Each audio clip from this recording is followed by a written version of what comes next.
You all know who I am. I'm Rodney Campbell. I'm your host for Catch the Pulse with Rodney, brought to you by Pod Pulse Media. And I would love it if you guys would go to our show on YouTube and the website, Catch the Pulse with Rodney, and hit subscribe for us. And that being said, I want to say welcome you guys to the show. And you are? I'm D.L. Turner. Uh-huh. This is Brian Harris. Hi guys, welcome to the show. And what is the name of your band? Songsmith Band. Songsmith Band. I gotta say, out of nowhere, a video of you guys popped up with you playing that harp, and it just drew me right into you guys. What a magical song. How did you guys come about that? Well, the harp part of it, I've been playing the harp for about 40 years now. Wow. And I'm starting to get it.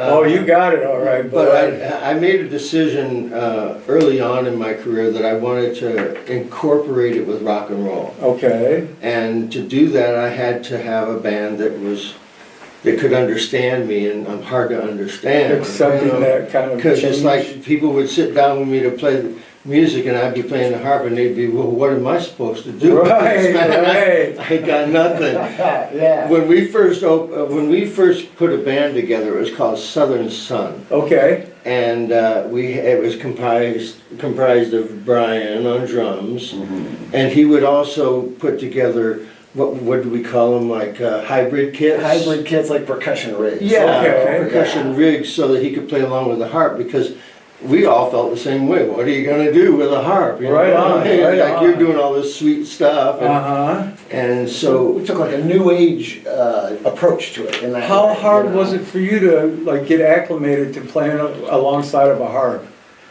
It definitely made sense to me. Okay. I had been a fan of DL's harp playing and guitar playing and singing and stuff for many years before I got a chance to play with him. Okay. So I knew the material. Oh. And Okay. and you know, he plays strongly rhythmic, and I could connect to that with the percussion stuff. Well, I gotta say, man, you guys are like totally off the spectrum of what we do.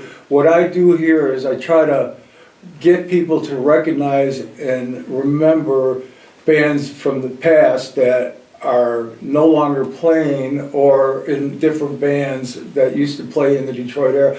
Pay homage to bands such as yourself that have like paved the way for newer bands that are up and coming. But man, I gotta say, when I listened to that song, and I've heard a couple from you guys now, and it's just incredible. It really is. You guys are such talented musicians, man, and I gotta say thank you for coming aboard. thank you. Yeah, thank you. We basically, when we got together this time, it started about 2 years ago now, and what we did is we sat down with these songs again and smithed them, and that's what we basically started calling ourselves Songsmith for, was because we would take these songs and, like a blacksmith smiths his work, we took these songs and smithed them into these arrangements and Just beautiful ideas stuff. of how to incorporate drums and rock and roll with the harp, and it's working. It sounds incredible, and it is working. What made you, back when you first started this venture, pick this type of music other than like the harder rock and roll? Because everybody does it, and it's good stuff. I love like I said, there's rock and roll bands that I've grown up with, and I just came across you guys, and I'm like, wow, this is so off the spectrum, but it's so good. Thank you. Thank you. Yeah. You have a couple studios down in Plymouth, don't you? I did. I built several studios, and then when I moved to Florida in 2001, I turned all that over to my friend Buzz and to him, and they carried on with that studio thing. Okay. And I went down to Florida because it was a mecca at that time Oh. for musicians. You could go down there, and you still can. You can go down to Florida and work 7 nights a week. Like inns and stuff And like that. doubles every day if you want it. Sure, I got a buddy that lives in Texas. He goes down there. He plays on the big ships and all the little venues and stuff. He does his acoustic thing down there. See, I was born in Texas. Oh, okay. So and I did not fit with my family down there. I was raised by my grandparents, and they were Southern Baptist, and I was a long-haired hippie communist freak. Oh, As far as they were concerned, what are we going to do with this kid? You know? And so, you know. Anyway. You guys are both teachers at a studio, Yes, correct? Is that correct? At the Harris Conservatory of Music. Which Brian has put together, and now he's also part of the city council. Is that what? No, I'm on the board of directors for the Downtown Development Authority. And how's that going? Well, it's really been great because it allows me to kind of keep a pulse on what's happening in the Plymouth community, and you know, and help to make some. Not decisions, but more recommendations. We send recommendations to the city council. For like the events in downtown? For events and sometimes for building projects and things. There's a big thing in the works right now because they're trying to collect public opinion for possibly redoing some of the streetscape in Plymouth. Okay. So it's just nice. It's nice to be aware of what's going on. Your partner right here said that one of you guys, or both you guys, are in something along those lines where it allowed you to get to be able to be the headliner down there at the Kellogg's Park. Is that correct? It helped us to meet the right people. Right, you right, know, right. But of course it was the band and the music. Sure. That carried it there. But yeah, it does also help you to know individuals in the community to network in that way, and that's nice too. Because I'm a business owner in Plymouth. I have been since 2015. Oh, if you don't mind, what are you doing? It's the Harris Conservatory. Oh, that's right. I'm sorry. That's all right. I'm sorry. It's the only music store in downtown Plymouth. There's quite a few in the township there. When we were children, we'd get on our bicycles and ride down there to that candy store. Oh, I don't even think it's there anymore. Oh, it's probably still there. Oh my God. Candy is always good. Yeah, we used to go there and get the penny candy and then go over to a creek behind the Hardee's that was there and go, what they call crawdads. They're like little lobsters. We would catch a whole bunch of them and ride our bikes back to our house and throw them in bed with our mom when she was sleeping and stuff. Oh, yeah. Oh, we were little monsters. But Plymouth's a great town, man. And so how does a student get to become a student at your facility? Well, they can walk in the door. Okay. Or they can go to our website, which is www.hcommusic. You hear that, people? If you .com. want to be a classic rock and roller, you guys need to get over to these guys and let them teach you the ways of the world. The ways of the world. The ways of the world. All the teachers on staff are professional performers with years of stage experience. Okay. I pay my teachers more than any of the other facilities in the area do. Okay. And so, yeah, you get a higher quality. Plus, in addition to rock and roll and things like that, I also have a lot of super legit staff. Oh, good. I have good vocal staff. and band people, you know. Yeah, when me and my older brother, we took a venture years and years ago. We bought a bar called the Token Lounge. Yeah. And I didn't know nothing. I got in a motorcycle accident. I got a little chunk of change, and my older brother come to me one day and says, "Hey, I got an offer you can't refuse." And I says, "What?" And he told me I need $10,000 to be going half with another guy to purchase the Token Lounge. From then, the owner was Larry Marshall and Frank, can't pronounce his last name. So I loaned him the money to do it, and we were only in business for like 2.5 years, and we just didn't know how to run a bar. I wish I could get that bar back now, but man, that place, it's one of the like 4 founders of rock and roll, and he does a lot of other stuff in there. You know, he owns the manor behind there. He does weddings and soft rock. They have dances. Yeah, and that would be something that you guys would fit right in at. I know you guys do a lot. I know you guys do a lot of outdoor venues. You want to mention some of them for me? Sure. You want to give them the list? Yeah. Well, yeah, we're working with a company called Jag Productions, and they book festivals all over the Metro Detroit area. Okay. And there's a few other agencies we work with. But we have coming up in May, we have the Music in the Air. Music in the Air. It's the first Friday one. night concert series. And there, then we downtown have- Plymouth. Downtown, at the Kellogg Park? Kellogg Park, yeah. Okay. Wixom Festival. Wixom concert series. Huron River Festival Yeah, in Ann Arbor. in Ann Arbor. And then we also have Northville. Northville, and we're hoping to get Farmington. We'll find out Yeah, about we're that one working as we on that move for forward. you, sure. You know, one of the things about the Harris Conservatory and what we do Mhm. and the past combined together is that one of my sayings, I've always used it since we did our first album, and it was before a song called Journey Down Dream River. I said these words, I said, my goal is to facilitate the dreams and goals of others Oh, wow. while facilitating my dreams and goals. Your life as well. My life, your life, I'll give, you give, we all succeed. Wow. And that's- if everybody had that kind of format in their thinking, I mean, we would all get along a lot We better. would get along wonderfully, man. So when we got together at the Harris Conservatory, what we're doing is we rehearse there an average of 20 hours a week. now Wow. For over 2 years. No kidding. So that's what makes a band shine. Sure. When you have that kind of dedication Yes, sir. of all the members and they come in religiously, Uh-huh. we even call it sanctuary when we rehearse. Wonderful. And everybody comes there. If you got something out there that's bothering you, when you come in here, you don't have to be bothered by that anymore. Let Right. that go, and this is what we're all gonna do This right is a here. free space. And so it Wow. really is that way. And so we have all that documented because we record every single session. Okay, I got you. And, It seems like you guys just get along wonderfully. well, we all love each other, and that's very wonderful. important. Sure, I mean, that's yeah. wonderful. You know, Yeah, I it mean- shows. It shows in your music and you Well. guys just sitting here.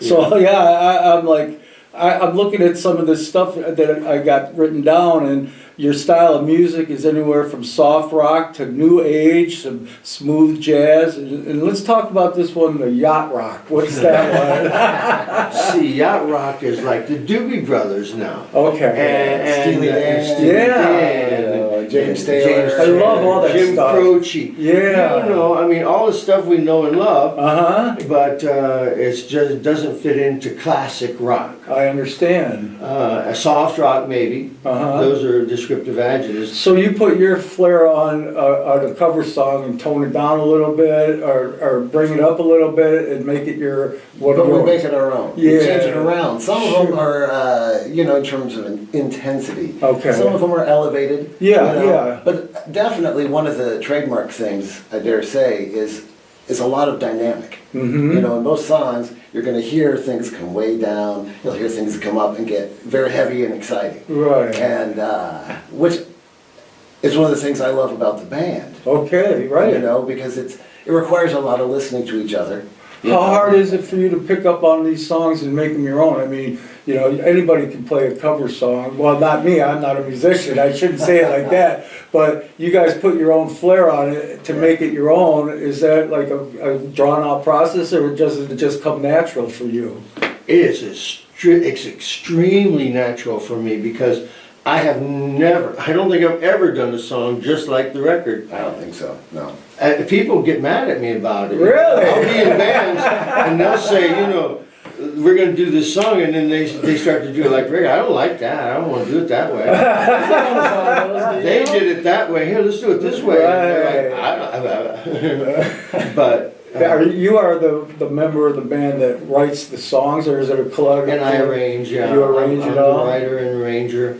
And, I certainly give each one of our players the carte blanche to create Sure. their part, perhaps. Uh-huh. I might smith it with them a little bit and say, well, why don't you try this I instead? love that word, smith it. And I think Right? before we came on air, you were saying like a locksmith or what have you puts, he smiths it, and that's what you do to your music, That's smith what it. we are, and that's why we chose that name. I love it. Yeah. I love it. I absolutely love it. Now you guys do a cover of a song from Jimi Hendrix, right? That's right, All Along the Watchtower. All Along the Watchtower. It's unique, and this particular one I wanted to share with you because it starts with the harp, and so I'm playing the harp, and I set the foundation of the song. Then the band comes in, and of course you hear this rock and roll band with me playing the harp, and a lead guitar player that plays Jimmy like Jimmy. hot Okay. stuff on the Yeah. side, right? So you got all that going on, and then our keyboard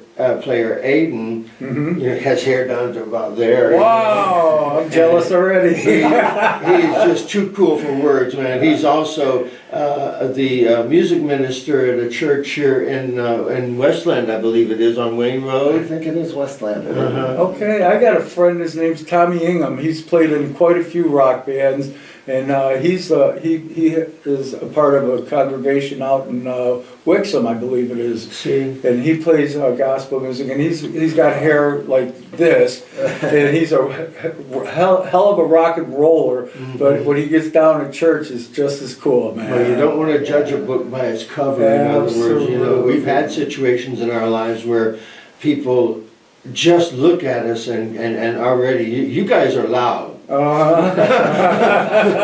and they didn't hear a thing yet. You know, you guys are loud, too loud. You know, turn it down. Well, we do a thing, and I've mentioned this on previous shows. We do an outdoor event. I've been doing it for 18 years now. And when I get done talking about this, we're going to listen to this song from you guys. But we do a outdoor party at Garden City Park. It's called Rodney's Park. It's my birthday, and I've been doing it for 18 years now. I used to do this party at the Token Lounge, but it just got so huge that I had to move it outdoors. And we get hundreds and hundreds of people throughout the day, and we provide hamburgers and hot dogs, and we got 6 bands this year. Charlie Block's band's going to be playing. And, we got some good rock and roll bands. We got Steve Costan and Joey Gatos from Muggsy, and we're going to go ahead and take a listen to All Along the Watchtower, which was originally written by Bob Dylan, but these guys put it together and made their own flair on it.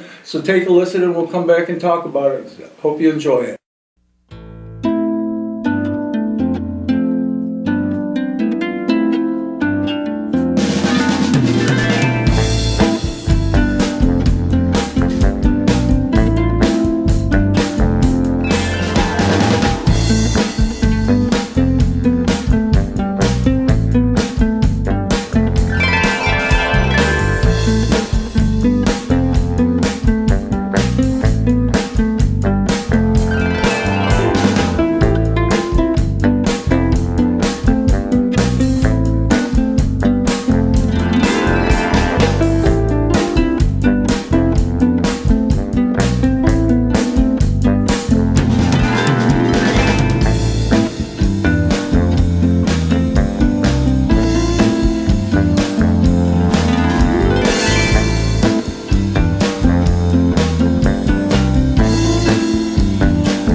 Okay, welcome back. I hope you enjoyed that song, and we're going to talk about it with these fine gentlemen and where they came from and how they became the band that they are.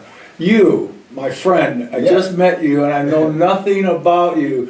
What is your history in the music industry and where did you get started at? Sure. I grew up playing rock and roll. Okay. I took private lessons starting about age 10 with a guy named Tom Starr. Tom Starr. Still around, a phenomenal jazz drummer, monster. But I played in lots of bands growing up, always. Rock bands? Rock bands. Long hair, you know, I mean, it was the 80s. Right on. And, Guys, you still got it, buddy. You still got it. Yeah. So I had a band, Exevious, that I played with for a lot of years. A band called Neuromancer. And did a lot of gigs at the Studio Lounge. Yeah, and the Token Lounge. The Token Lounge, the Ritz in Roseville. I swear you look, I said this to you off camera, that you look so familiar, man. I know that, I know you from somewhere, man. What about the railroad guys or? Well, then, we played with a Americana group called the Brakemen. So I really enjoyed that. Yeah, a guy named John Mylan was the band leader. Okay. And Rick Pinkerton. Rick Pinkerton? Yeah, from the old Music Menu Cafe. Back in the day. And Jocelyn. And I worked with Jocelyn B. Jocelyn B. Yeah, and the Detroit Street Players See, for about a year and a half. Oh, that's Come awesome. to meet you with my black drawers on. Meet you with my black drawers. Wow, you got That was a 9-piece blues R&B funk band. I dig a lot of it. Joey Great. Gatos is coming in. He went down. We're going to talk about it. He does some incredible blues too, but he puts his flair on it, and it's like a rockabilly. I don't know how to pronounce rockabilly blues song. That guy, he could make his guitar swing like, oh my God, it's just incredible. But I want to talk to this guy about his harp and how did you come about incorporating it into this band that is just phenomenal? Well, you know, I've been a guitar player. I started when I was 5 years old. Oh, okay. I was beating my grandmother's tennis racket. She had a tennis racket. I put a string around that thing, had a bread wrapper. Oh my I was goodness. working it, you know, until I broke the strings on her tennis racket. So she figured maybe we should get the boy a guitar. You know? I think so, yeah. And so I started playing guitar, and I did well. I was in Mrs. Snow's Boys Choir. Okay. Is that at a school? No, that was through the city that I lived in Texas, Oh. Harlingen, Texas. Oh, okay. And so Mrs. Snow was this teacher, and she would teach all these boys, and like a Vienna Boys Choir sort of thing. All right. And they were all wonderful singers. And Nice. so I was doing vocal training from 5 to 14. No kidding. And then I joined the United States Army. Mhm. Thank you for your service. Thank you for saying so, yeah. Awesome. my 1970 I did that. friend. Okay. And I went to Korea.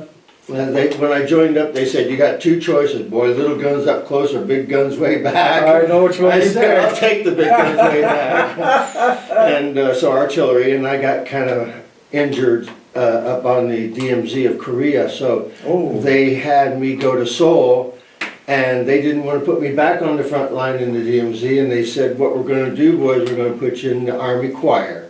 No I said, Army kidding. Choir? Wow. I said, I didn't know there was an Army Choir.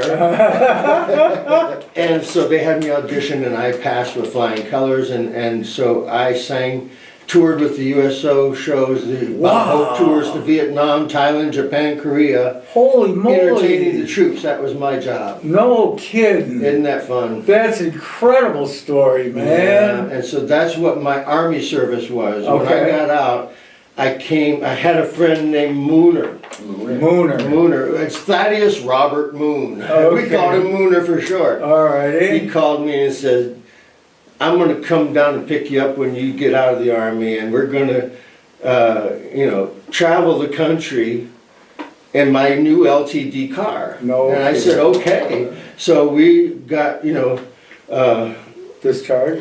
well, and yeah, I put a pound of oregano under the seat and went on a big tour.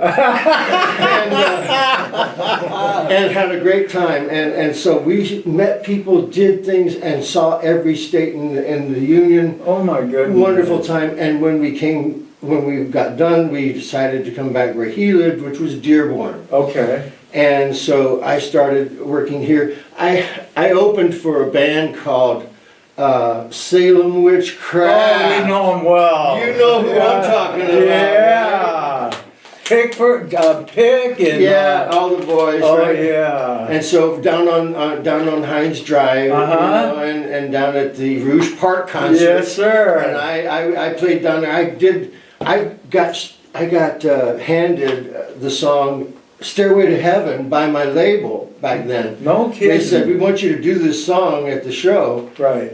and so I learned it and everything, and it was just being released.